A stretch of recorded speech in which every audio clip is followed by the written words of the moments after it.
Знаете, у нас был один интересный период. Ну, вот мы же технари и всегда на ремонт смотрим с точки зрения технической подготовки, технической реализации.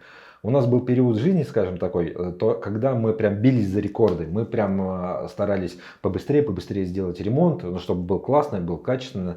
Вот. И самое максимальное мы достигали 21 день. Мы заходили в черновую квартиру и выходили из нее с клинингом, с ремонтом полностью. Самая крайняя у нас квартира, когда мы бились за рекорды, вы можете посмотреть у нас на YouTube-канале. Это один из самых первых роликов, когда мы сделали ремонт квартиры за 28 дней.